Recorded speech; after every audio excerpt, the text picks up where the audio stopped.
now let's go. We have in the background the picture of the president. As whether it's going to be the president after the tribunal ruling or something, we're not very, very sure. But I saw Bishop Adesina putting a post that I think by the 25th, that's 10 days from the meeting. If I just get about just 10 seconds off the screen, and that will be fine, yeah. Okay. Let's just bear with us, Yomi. Let's just do it, Yomi.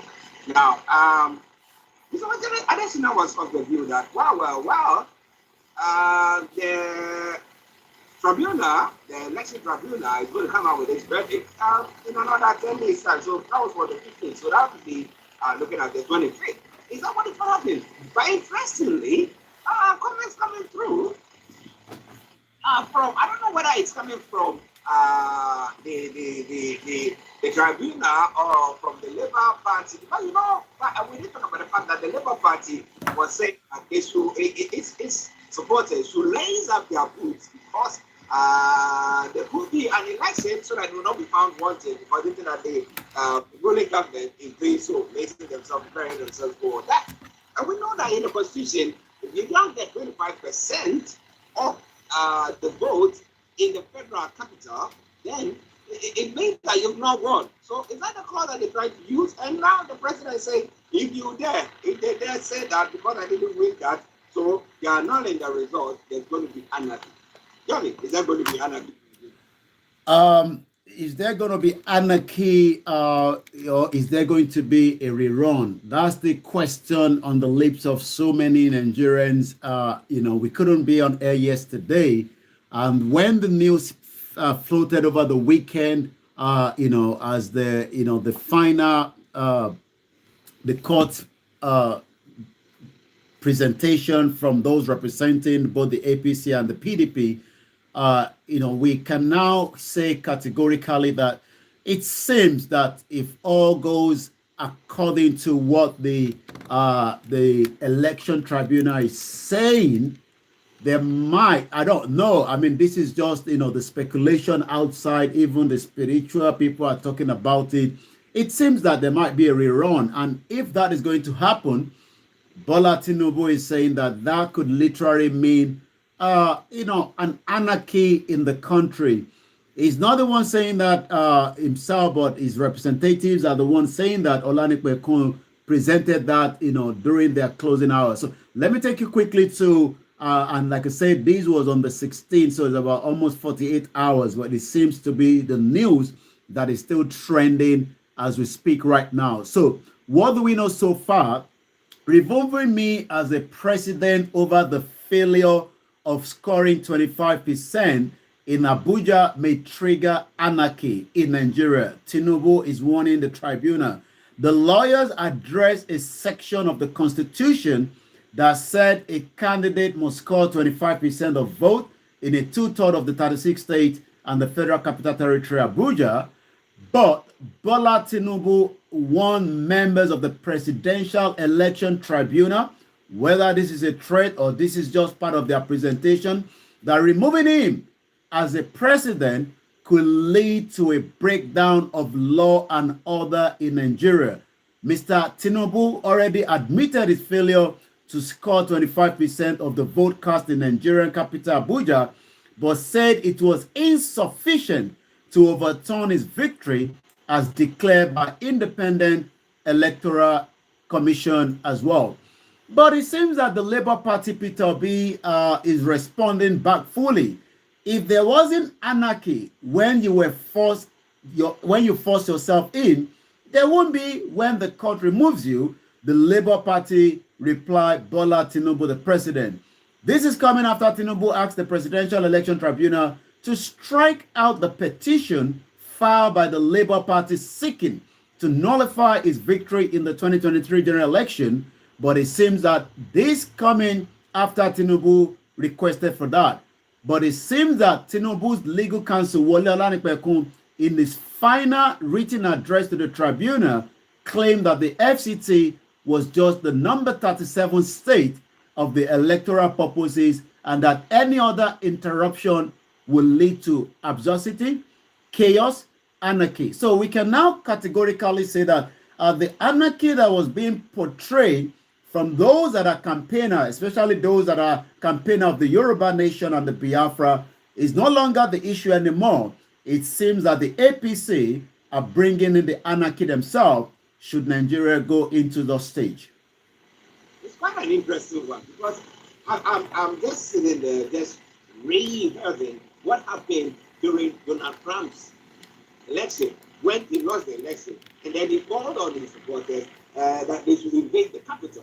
Now, it seems to be the same template that is going on. Okay? Now, the president has not actually come out to go and stand on the stage to say that, but his spokesperson made that presentation at the court. Okay? So the question is he inciting his people to get themselves ready to do something of the sort to the final outcome from the court go against them? And again, isn't it constitutional? Constitution says that you need to win 25% of the vote from the federal capital. It is the Constitution. Are we abiding by the Constitution at all? Yummy. Well, it seems that we are still abiding by the Constitution, but what is happening is it might be that for sake of those that believe that this election was not concluded, some believe that the election has been concluded. The president is already, putting things in place, and that means that we should just, accept the fate. But that doesn't go well because there's still legal process, and that legal process is what is happening presently. Looking at Peter Obi and Atiku, what do they really want? They want, the court, the Election Petition Tribunal, to determine whether, and this is now going according to the Labour Party, will insist that no amount of threat from the APC on the judges in the tribunal can change the process and requirement that the law has put in place. It must be followed, and it is the position of the Labour Party. Let me assure the APC and their leaders that if there were no adversity, chaos, and anarchy when they forced their way into the power, Nigeria will still witness peace when they eventually evict from the power. Remember that before the election, there was a lot of tension. We had the Afenifere saying that, there will be chaos after the election should Peter Obi not become, the president. The Onhaise said that will be the end of Nigeria. But when Tinubu was given the result, we haven't seen the chaos yet, but it seems that Tinubu is preparing the chaos should the things go the other way around. So we don't know whether it's just a threat that would not materialize, but we can only wait until the tribunal gives Nigerian the heads up to what is going to happen. And should that election remain valid, does that mean that the expectation that we were told before the election by the Labour Party and those campaigning in support of the Labour Party will then bring the anarchy as well? All this is still going to be speculation until the time when the election tribunal will give us their judgment. And we have a rough time. Bishop Medicina was saying about the 25th, as he was speculating there as well. Now, we have a rough time of the receiving this final verdict from the tribunal. Well, I don't have the exact timing of these, but what I can say is that it is not going to be much more longer than what we have been waiting for. I mean, these started just about a few weeks or thereabout, about 2 weeks after the election. We knew that the Election Petition Tribunal was going to kickstart, and that is currently going on. Whether the result of that petition comes out within the next 6 weeks or 8 weeks, what I say is that it doesn't matter how long it takes, the pigs will get to where you're taking it to. It might take some time, and in Yoruba we say it doesn't. The noise of the pig does not mean that it will not get to the final destination. So the final destination of the election tribunal will be known by the world, the EU, the European countries, and as many Nigerians, both home and outside, and that would determine the fate of Nigeria itself. Well, listen, it's interesting times. We keep our fingers and everything crossed, waiting to see. And as someone is saying that, look, if somebody says that, look, my people are being marginalized, we can see that their farms are being invaded, and then people say that, well, that is a threat, and then decide to pursue the person. It's when they say that my people are being marginalized, they go to just what, arrest him from a bring him and check him somewhere, and the court ruled that release the person, and they say, you know what, we're not going to be doing that. What kind of law are we actually using? Is the constitution actually working in Nigeria? You want to pass your comment, put post on any of the platforms that we are broadcasting on, and I promise you one thing for sure. We're going to read that. Well, let's move on to MFLS lawyers are saying they're going to file a contempt charge against the DSS. Well, I know that Thanos lawyers have been fighting them and fighting them and fighting them. They seem to be there. So, what as MFLS lawyers got that is special than what Nnamdi Kanu's lawyers are? Well, Emefiele believes he hasn't committed any crime yet, even though we know that a lot of things have been said when it comes to the issue of Emefiele. Emefiele is the most popular man in Nigeria, and it seems that from what I read, from Omoyele Sowore says that APC leaders, governors, and others will all have to go down if the suspended Central Bank of Nigerian governor Emefiele is persecuted for his offense. So already it seems that if Emefiele case continue to not be dealt with in accordance with the law, it might also bring down some other big men and the big wings of Nigeria. But let's go back to the main headline. Emefiele lawyers have now filed contempt of charge against the DSS and the DG. The DSS does not respect the rule of law in Nigeria because if they do, most of those cases in their hands would not be the situation, especially when we talk about the case of Nnamdi Kanu versus the federal government after his kidnap and rendition back to Nigeria by the former president Muhammadu Buhari. And for the last years, of 2 years of Nnamdi Kanu, it seems that the DSS refuses to allow not just the medical, but also some of his, respect to the human right and the respect to the law of the land, because the court has already stated that Nnamdi Kanu, all charges against him have been, trashed out. But as you can see there, Nnamdi Kanu already stated this some few years back. If Nigeria does not come to an end, it will bring all our life to an end. So it seems that Emefiele's life now is literally hanging,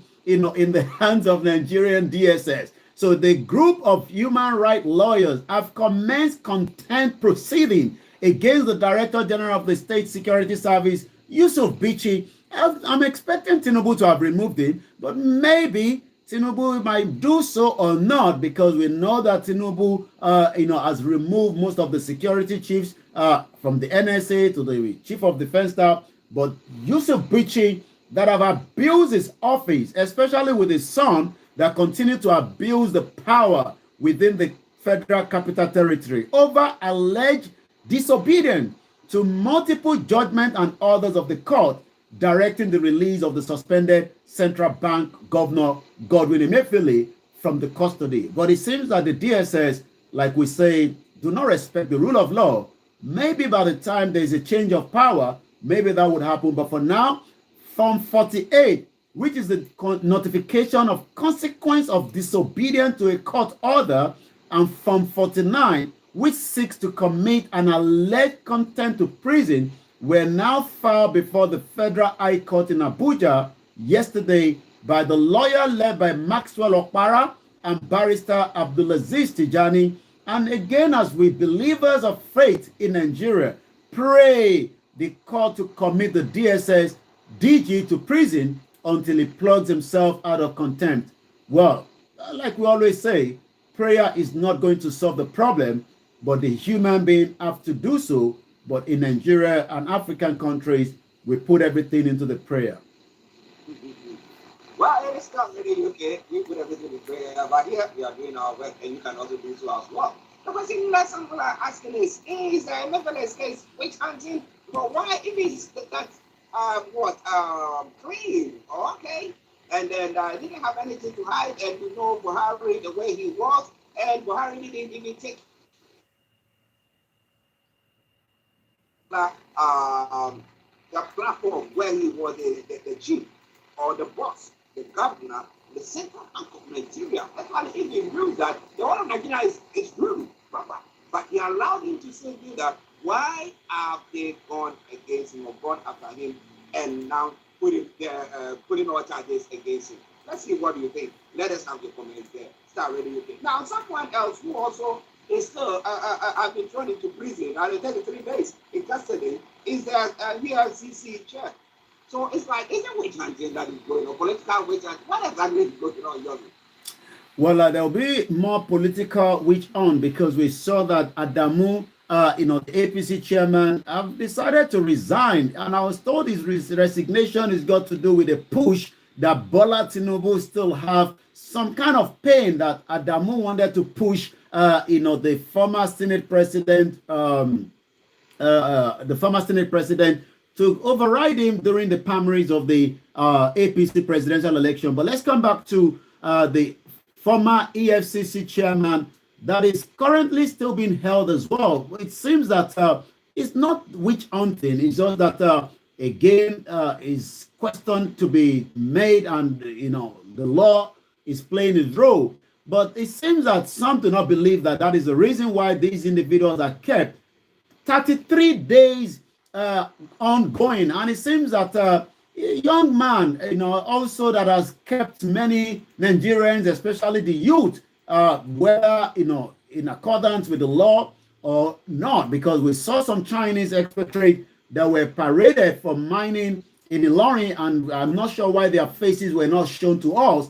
But when those that are committing crime, which we do not condone, most of their faces are shown as well. So that is the the former EFCC chairman that have now spent the last 33 days still finding out whether he will be charged or not. The suspended chairman of the Economic and Financial Crimes Commission, Abdulrasheed Bawa, have now spent a month and 3 days in the custody again of the Department of the State Services. The secret police arrested Bawa on the 14th of July, on the 14th of June, hours after his suspension by President Bola Tinubu. But the Director of Information of the Office to the Secretary of the Government Federation, Willie Bursey, in a statement announced that Bawa's suspension cited a weighty allegation of abuse of office leveled against him as the reason for the president's decision. Since his arrest, the DSS has kept mum on a specific offense for which Bawa was arrested. The level of investigation and whether charges will be filed against him is still going to be the court. But according to the DSS spokesperson, Peter Funaya, shortly after Bawa's suspension on June 14, said the embattled EFCC chairman is already in their custody in response to the invitation, but he has not been let go. And the question is the law really taking its place, or again, are we abusing the system that has been in charge by the director of the DSS, Bichi himself? I'm not sure whether they're going to arrest him by the time he is going to be suspended as well. I'm just thinking, people wait for him to be arrested as well and throw it to the DSS on custody and we'll see what happens. But let's not come away from Starr Radio. Now the president is not having a field day at all because it looks like someone I wanted to appoint into his cabinet is being opposed. Anger and anxiety. Okay, yes, it's enveloping Agoro as Tinubu insists on nominating Representative Ganduje as cabinet minister. Now, he managed to got level out the body's FCC. What do they call it? This gentleman we just spoke about the financial crimes coming in as well. And then, so you ask yourself, why is he now appointing somebody that people are thinking this person is corrupt? Why is he doing so?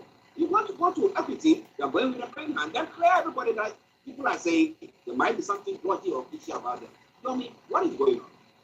Well, we know that, Ganduje allegation, because we got to be very careful, allegation against him, stated that, there's a video evidence out there, and that video evidence pointed that Ganduje, was stocking some dollar in his Babariga as the former governor of Kano State when a contractor, was paying him off and he wasn't aware that, it's been recorded. The case is going on in Kano. But the information that we have right now Tinubu hasn't appointed anyone yet in terms of his minister, even though he's giving us 60 days that is going to happen. But already there's a lot of people that are not pleased that Tinubu would like to use Ganduje as one of his ministers. So the report coming out is that anger, anxiety, envelope Aso Rock as Tinubu continue to insist that this man has tried for me. He has been there when I was doing my campaign, and he's a lawyer. He's a lawyer man. So whether loyalty has to factor into someone that has been, alleged for crime that still needs to be proved should not be included in his ministerial post. But as we do say, Nigeria itself is the most corrupt country in the world, the capital poverty of the world. And we know that all these politicians have something hidden. Maybe Tinubu wants to pay back Ganduje to cover a track. We do not know yet. But the question is, the president aide recognized the fragility of his mandate, and they said they were really disturbed by how badly appointing the ex-Kano governor could really come for Tinubu government himself, because that is going to bring a lot of the international community that are also following the situation in Nigeria, that Ganduje, whether yet or not, there is an allegation and he must prove himself. Now that he's out of the governor, there is no impunity for him anymore. If it's clear, I'm sure Tinubu can appoint him, but I believe the reason why Tinubu might want to push him, that will safeguard Ganduje from any kind of court cases while he's a minister. Interesting. Well, let's see what happens there. But we want to have your comments. Do you think that some are asking the question? Do you think that the tribunal should just stick to whatever is happening? Say, well, you know what? Yeah, maybe there were some anomalies, but now that we've had the president for how many? Getting to 2 months, let's allow him to just get on with the good job that he started. And next time when we come to another election, we get on with it. Would you want that so that the peace in Nigeria, or you think that no? If there is a wrong, let it be called out and let there be a rerun of the election. And let's see whatever happens there. Bishop Adesina says, Ganduje allies, Gandola. Okay, that is Allah. Well, I'm flying up a nice song for him. Where is the dollar? But the Zumba, where is he playing that? But when it started already looking. Now, if it happens that we are traveling from here to Nigeria and decide to go to land in the Lagos airport, apparently, 2 months after a theft of runway lighting system at Lagos Airport was discovered, the facilities has yet not been able to order anything, and they are using one patrol vehicle that is impossible to do that job. Yomi, what do you feel safe traveling to Nigeria or landing? Is it the Murtala Muhammad Airport? Yes, it's the Murtala Muhammad Airport in Lagos. Yomi. Well, you probably won't even worry about that. Or you just want to worry about that as long as you're in Lagos, whether the plane touched down without electricity at the airport. Nigerians are used to such, we've seen aircraft finding it very difficult to land. And yet, it seems that the corruption continues to develop on a daily basis. I was listening to the leader of the Yoruba Self-Determination movement yesterday, Professor Adebanji Akintoye.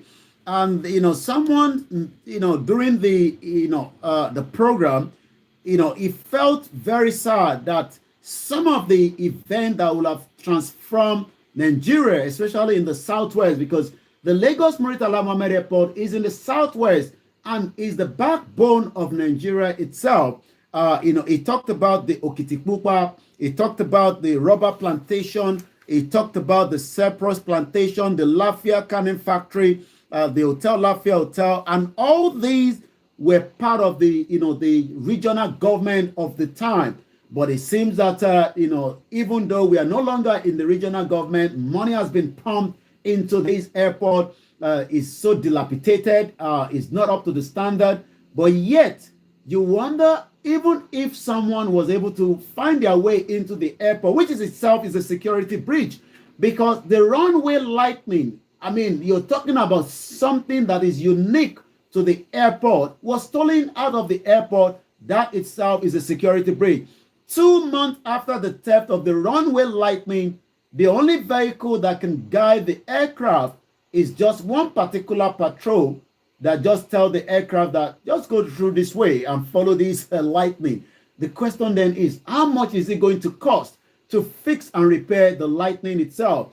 2 months after the embarrassing theft of the runway Lightning system at the Muritala Mohammed Airport in Lagos was detected, the airport still relies on one patrol vehicle for the facility. According to the report gathered that despite being the only functioning patrol vehicle in the facility, that vehicle itself is not in a good shape. The report added that the air-fueled Lightning system at the domestic runway 1836L of the Muritala Mohammed Airport were stolen, causing a national embarrassment. Well, so if you decide to travel this morning or last night, land in Muritala Mohammed Airport, and you want to go to maybe Abuja to fly another plane or to another state, that's the problem that you're going to be having.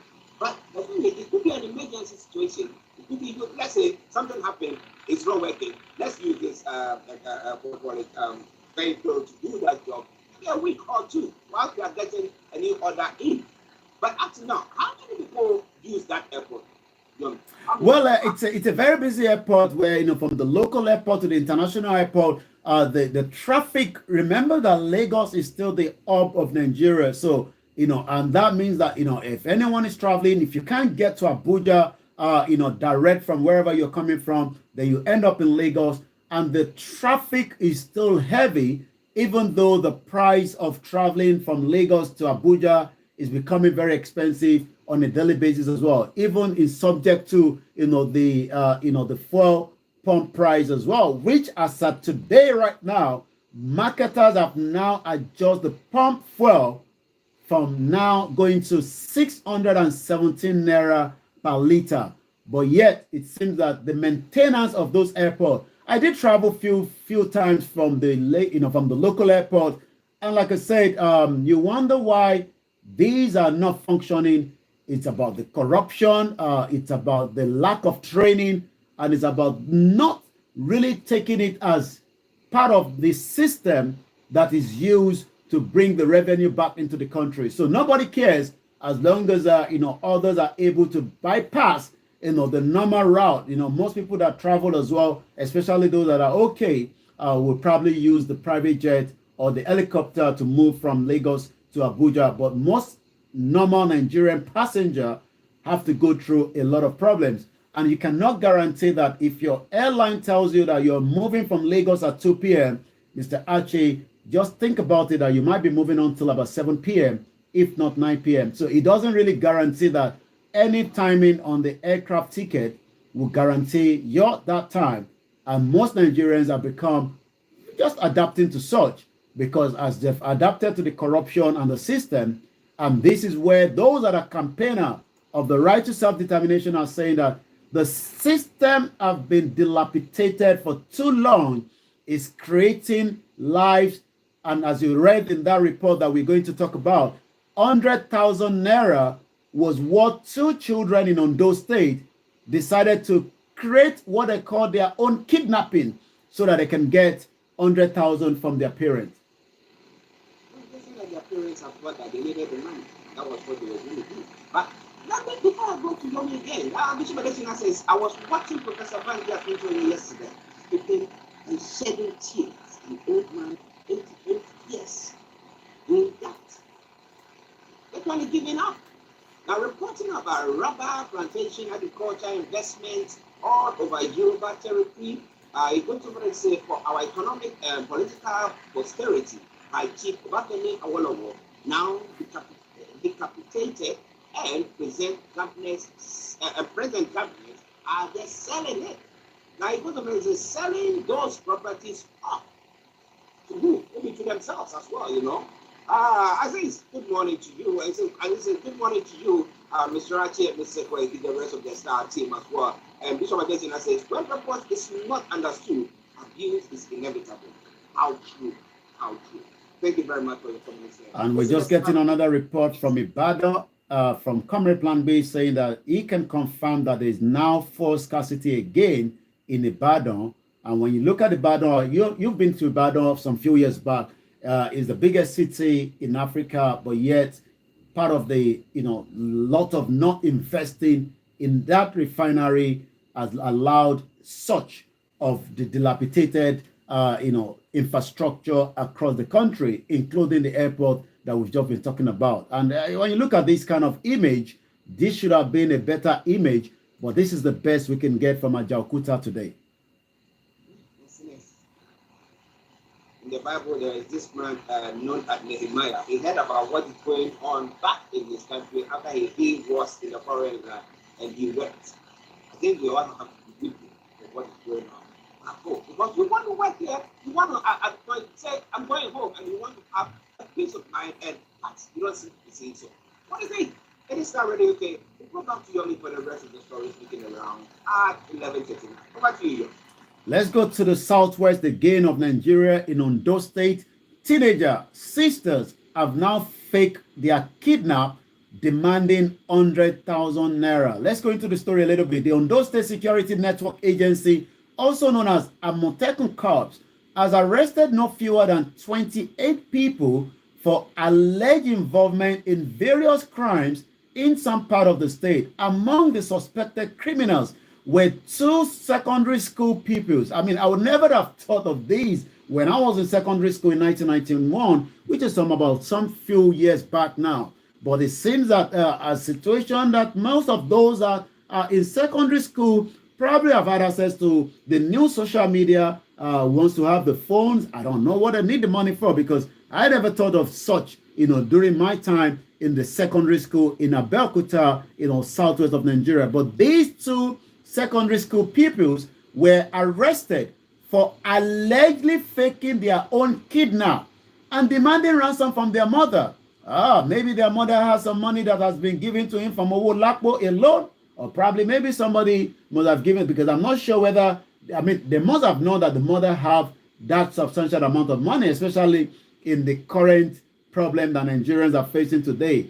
Paraded the suspect at the headquarters of the command in Akure, the state capital, Monday yesterday. The state commander, Adetunji Adeleye, said the 2 female pupils were 13 years old and a 15 years old that were both in GSS 1 and GSS 3 respectively. According to the command, the suspect hides somewhere at Akoko Southwest local government area of the state, called their mother, pretending to be kidnappers who adopted them and demanded 100,000. Adeleye added that they pretending to be kidnappers, the girls called and threatened the monarch of their town to pay the ransom within 24 hours or they will be killed and they adopted in their custody. He said the 28 among those 2 were paraded yesterday, shows that we have more kidnapping than any other criminal activities. Does this mean also that as many of the kidnapping taking place,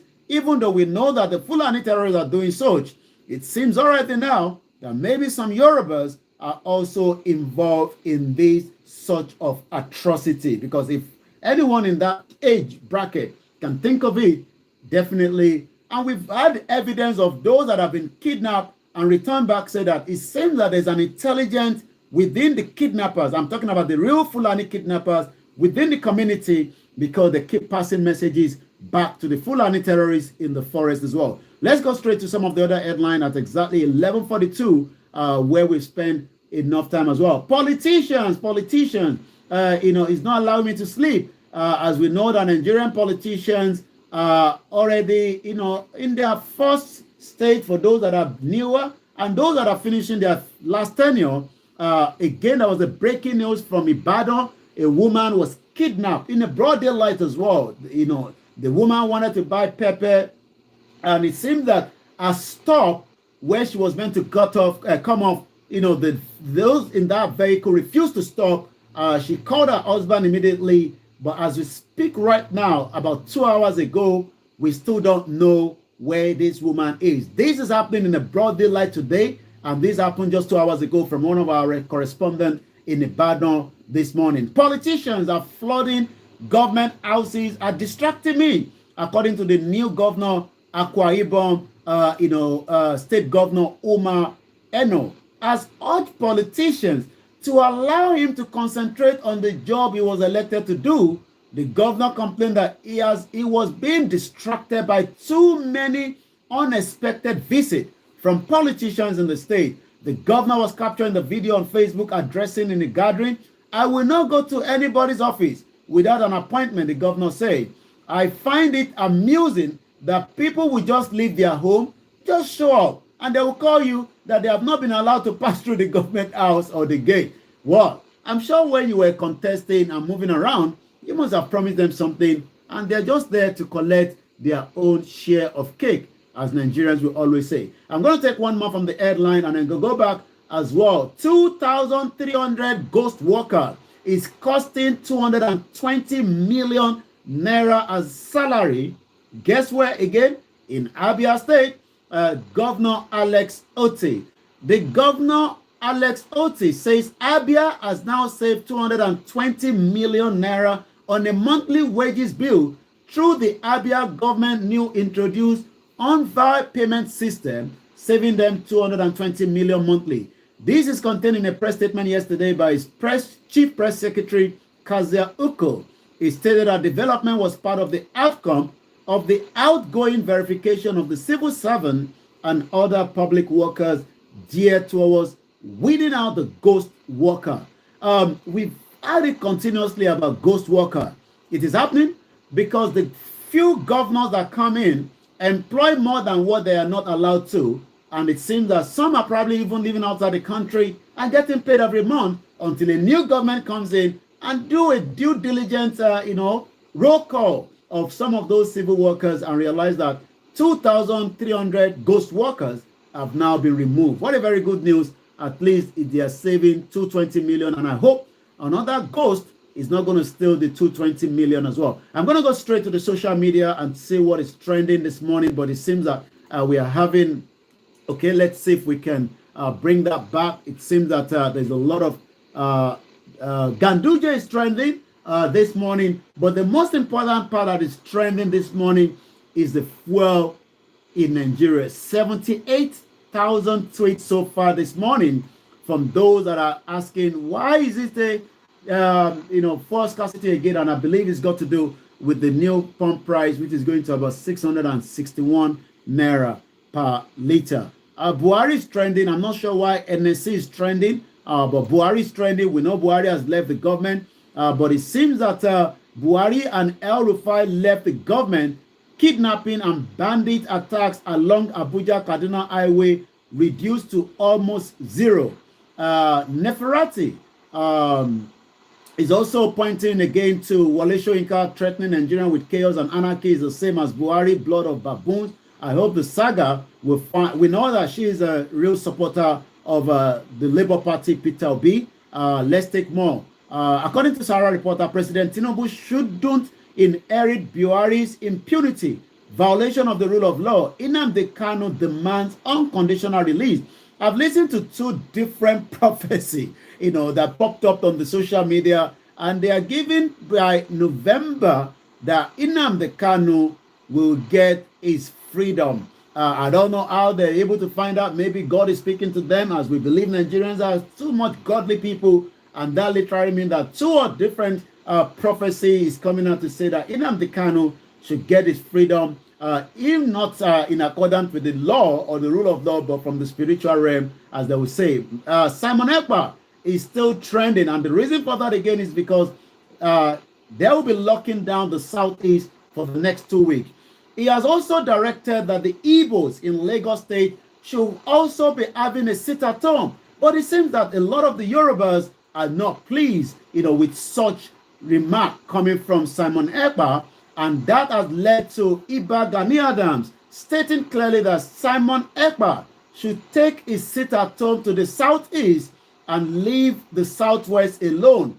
But in response, Simon Ekpa told Iba Gani Adams that he is not addressing the sit-at-home to the Yorubas, he's addressing that to the Igbos that are the traders in Lagos State, and their demand is releasing Nnamdi Kanu unconditionally, and that sit-at-home that is costing the Southeast billions of naira on the Monday. It seems that 2 weeks is just less than 2 weeks before July 31st, when the sit-at-home 2 weeks is going to happen. Not 2 weeks in Lagos State, but we don't know when the Lagos State one is going to happen. But it seems a lot of Yorubas are thinking, why should there be a sit-at-home in Lagos? And some of others are asked again, if he's not directing it to us, let's remind the Yorubas that the Iyaloja Tinubu closed the Lagos market for no reason. And a lot of perishable goods got damaged, and nobody get compensation for that. And the reason for that was they should go and pick up their PVC and get to vote for Bola Ahmed Tinubu. So Simon Ekpa is not addressing his sit-at-home to the Yorubas.